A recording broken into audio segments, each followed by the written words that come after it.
Hi folks, my name is Adam and I like to make tiny nerdy things. And yesterday this channel turned 2 years old, so I said to the channel, "Hey channel, what do you want for your birthday?" And it said, a dinosaur, well, that seems easy. but with flamethrowers. Okay.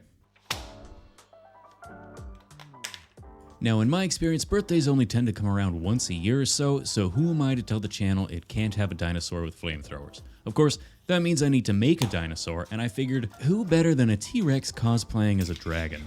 Fortunately, I found a pretty great side profile of a T-Rex onto internets that I printed out and used as a scale so that I can build a semi-accurate armature. Now I say semi-accurate because I don't usually follow directions so good, and most of the time I end up tweaking and messing with proportions so much that the original size and design kinda gets lost by the end. At this point though, I like to think that the oversized heads and misproportioned bodies tend to give each sculpture that undeniable north of the border jank. All that aside though, I need to run some wire for the eventual flamethrowers, and I'm gonna use this stuff here. This is silicone wrapped cable that's heat resistant up to 200 degrees Celsius, which is perfect since the clay I use cures at 135 degrees, which leaves me with a healthy 65 degree buffer. I'll run the wire up both feet and out through the T-Rex's back so that I can run it to the arms externally later. Finally, before I start adding the clay, I want Dave to have one leg up in a truly powerful pose. So I've lifted the leg up and I'll fill the space with some aluminum foil so that I can make a rock for him to stand on later. Otherwise, the armature is finished and it's time to start adding the clay. I'm gonna make the first layer using Cosclay since it's nice and sticky so it adheres well to both the aluminum armature and the subsequent Super Sculpey layers. And it's nice and flexible once baked, so it works out well as a subdermal dinosaur layer. Now you may be asking, if this stuff is so fancy, then why don't you just make the entire sculpture out of Cosclay? And that's easy. I don't have enough. I ran out and forgot to order more, so I've only got enough for a thin layer with a little left over for the details later. I should, however, have just enough to cover the armature in a nice thin layer before applying another layer of Super Sculpey over top. I also propped up Dave's spinal antenna because it was flopping around too much, and I covered it in a little painter's tape because I kept stabbing myself on the exposed wire. Otherwise, once I've covered the entire body in the first few layers of clay, I can start bulking out the relevant sections. As with everything, I like to start with the large, broad strokes before I work my way to the finer and finer detail.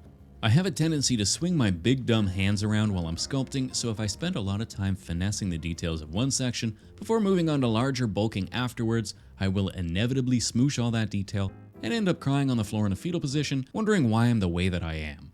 That's why you'll often see me moving around the body all willy-nilly, adding the ribs, then moving up and working on the shape of the head, before moving on to something else, before eventually coming back around and adding all the detail. So if you find yourself screaming at the screen, telling me to focus on one point because you don't know what the hell I'm doing, then I'll let you in on a little secret. I also have no idea what I'm doing, but I somehow usually find that I fail my way into something kinda neat by the end. After all, it took Michelangelo 15 tries before he finally painted the 16th chapel. Eventually though, I've got the majority of the blocking done and I can start to add the finer detail. Now with a model like this, I like to start with the head and work my way down since it's pretty wobbly on its little poorly supported single armature legs, and I like to be able to grab the body while I work on the head. At this point, I've added the eyes and poked a couple breathing holes in the front, and I can start to make this geriatric dinosaur look a little less gummy and a little more ferocious by finally adding some teeth. I'll start by poking some holes in his gums, which will ensure my teeth are properly lined up. Now the teeth I made off camera by rolling some tiny blobs of clay into tooth-shaped shapes, then curing them in the oven so that I can haphazardly jam them all up into Dave's gums.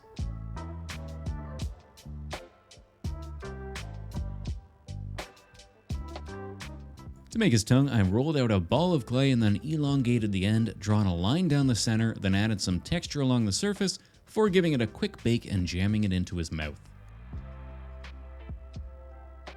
Then I could start adding his copious veins and skin folds. These all start out as long wormy dealies that get attached kinda wherever I feel like.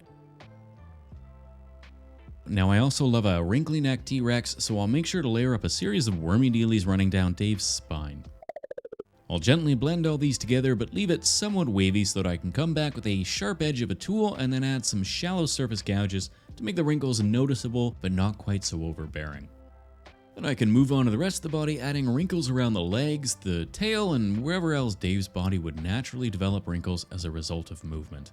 Otherwise, the detail is done and it's time to start adding the texture. I'll start by building up the scaly sections around Dave's eyes, nose, and mouth before getting to work on the slow and painful process of poking on individual scales. To do that, I'll use this little stabby tool here. The problem though is that it leaves me with ugly sharp edges and a flat top. To fix that, I'll wrap the clay in a little cling film before I poke it, which makes the edges a lot softer and rounds the top of the clay, leaving me with a much better looking scale. Then it's just a case of wrapping Dave in cling film and repeatedly stabbing his face.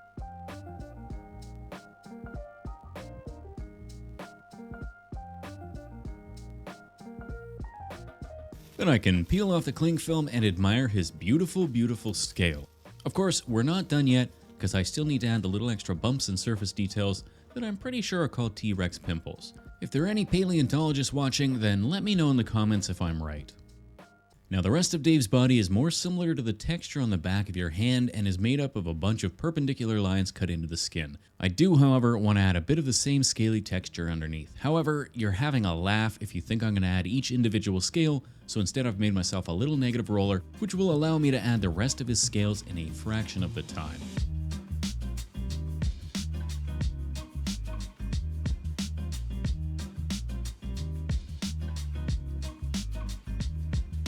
Wow.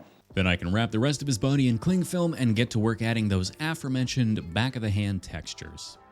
Now let's get this out of the way. Yes, I know the science points towards the T-Rex having feathers, but feathers are a serious fire hazard, so Dave shed them in favor of a much more safety-conscious surface.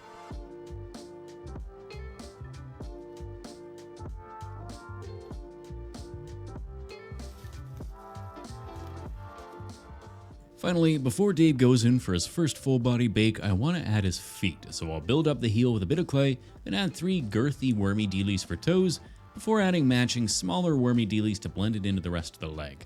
This all gets blended into itself, shaped up, then textured before poking big honkin' holes in the tips so that I can jam a set of extra large talons in place, or claws, or whatever they're called.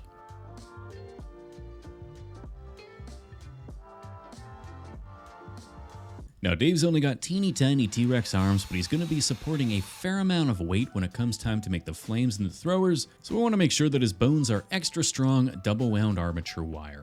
I'm also going to bend them into a somewhat non-accurate position because I want to mount the flamethrowers to the sides of his arms, and I want to make sure that they're pointing out at appropriately awesome angles to maximize the sheer epicness of what's to come.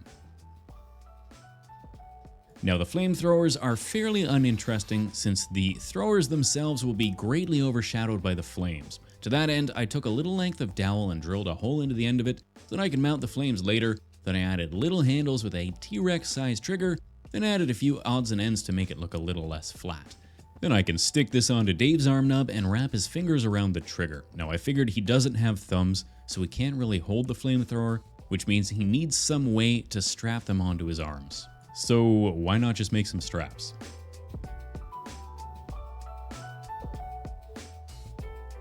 To mount the canisters and to better incorporate the wire into the final design, I figured I'd just give Dave a little backpack. I've separated the wires so they run off to either side, then I'll build up a little square blob of clay over the top of his dorsal exit hole. Then a big round dowel will let me shape the surface to allow for the future canisters, and a couple tiny rings run over the wire and into the backpack will help the wires look a little more natural. Then I can add some straps to the backpack so it won't slide off Dave's back, and I've made some clasps out of small wire bent into a U shape. Then I can run an extra long flat worm of clay from one side to the other. Then I'll do the same thing to the other side, and that's the sculpting finished, which means it's time to turn my Tyrannosaurus into an Albinosaurus. And with that, I can start adding some color.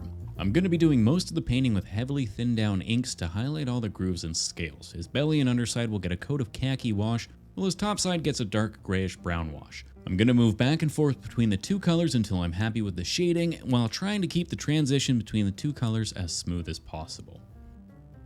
I'll dry brush the coat with a lighter shade to highlight all the edges, then get to work on the mouth, which will get a series of pinks, reds, and purples. Then his teeth will get a once-over with a white to bring back the base coat. To give them a bit of color, I'll paint the teeth with a darker brown before wiping away the majority of it with a Q-tip, leaving me with a really nice gradient.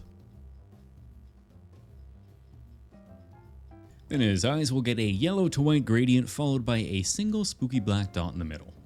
I started painting his canister holster brown before deciding that it should be made of metal, so I switched mid-paint job to a gunmetal gray. I also painted the flamethrowers with the same color before deciding that it was too close to his skin color, so I repainted them all with a lighter silver.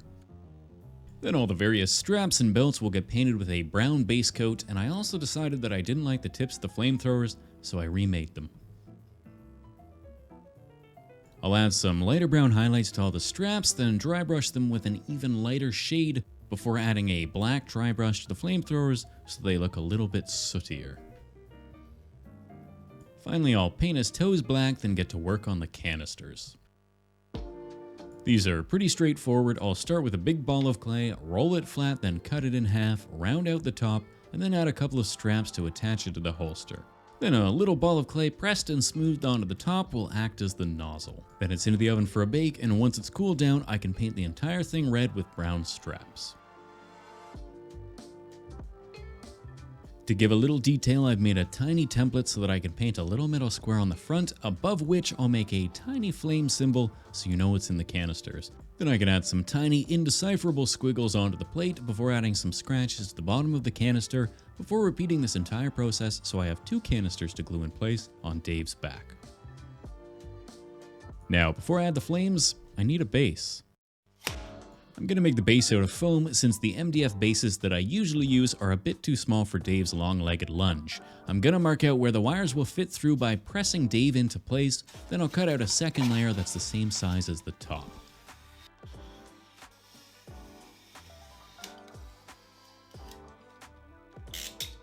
A bead of glue around the edge will stick the 2 pieces together, and I'll use a scalpel to cut the center out of the bottom piece so that I have a cavity to hide the battery packs and the wiring. Now, I've kinda goofed on myself by making the stone Dave is standing on already, so I'm kinda limited in what I can do with the base and have it match. However, I figured rocks are never out of style, so I'm gonna make this look rocky in the best way I know how. By smashing it with a rock. A coat of Mod Podge mixed with gesso will prime the phone, give me a nice white base to work on. Then once that's dried, I can stick Dave in place and make sure the wires are accessible through the bottom. A half a stick of hot glue should hold Dave in place, and I can fill in some of the gaps between the rocks and the base with some more white hole filler. And then once that hole filler has been given ample time to dry, I can start to paint my rocks through a series of grays, browns, and black washes.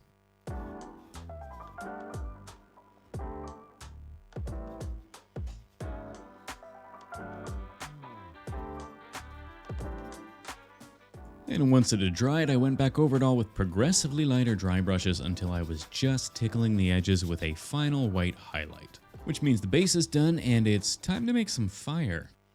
I'm gonna make my fire using some of these cheapest chips string lights. They're a bit duller than I'd hoped, but given that they're the only thing I have, they'll have to do. Now I snip the battery pack off so that I can wire the lights to the silicone wires, then I attach them back underneath the base. I'm double wrapping the connection points so that I can glue them onto the flamethrower in the hopes that it will look kinda like it's a part of the scenery. And the wire connecting to the lights is just small enough that it kinda looks like an extra piece of the gun. To mount the lights, I'll stick a length of wire down into the hole that I drilled way back when I made the flamethrowers in the first place. Then I will wrap the wire with a little aluminium to hopefully increase the reflection of the lights.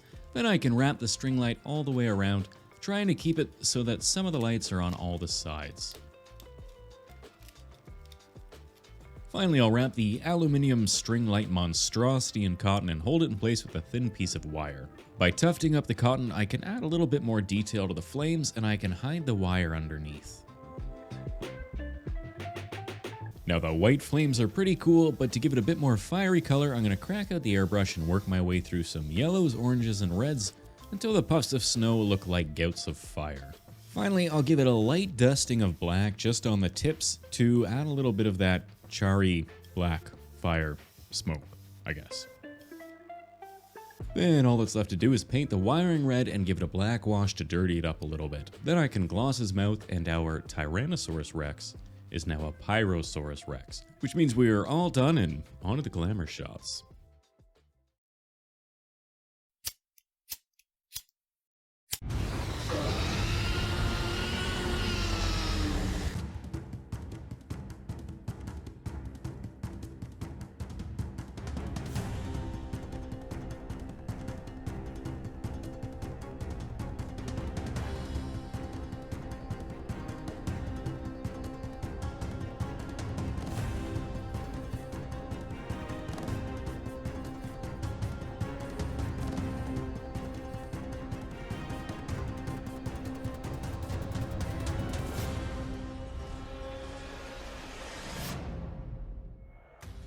As Dave spins in the background, spewing forth flames, I'd like to take a minute and thank my wonderful patrons that have helped to keep me caffeinated and fed since the inception of this channel, with a very special shout out to my newest patrons, Alan Lorne, Art Ninja, Josh McCouch, Ash Weenie, Premarital Lex, Paige Raccoon Pope, Stego Dandy, Banana, Genzilla, Florian Kent, Lynn Forgy, Sassika Fox, Arc Warp, Rose Capone, Robert Marl, Shia J, Tim, One Tree Bridge, Mark Morgan, Sean Nelson, Audio Hacked, Stein Andreas Osland, Willow Borkster, and Francis Todd. You are the tiny but powerful prehistoric arms that allow this channel to spew forth the flamethrowers of creation. And thank you, beautiful viewer, for continuing to watch this channel and allowing me to make tiny nerdy things for near on 2 years. Or if you're new here, then hey, hang around a while.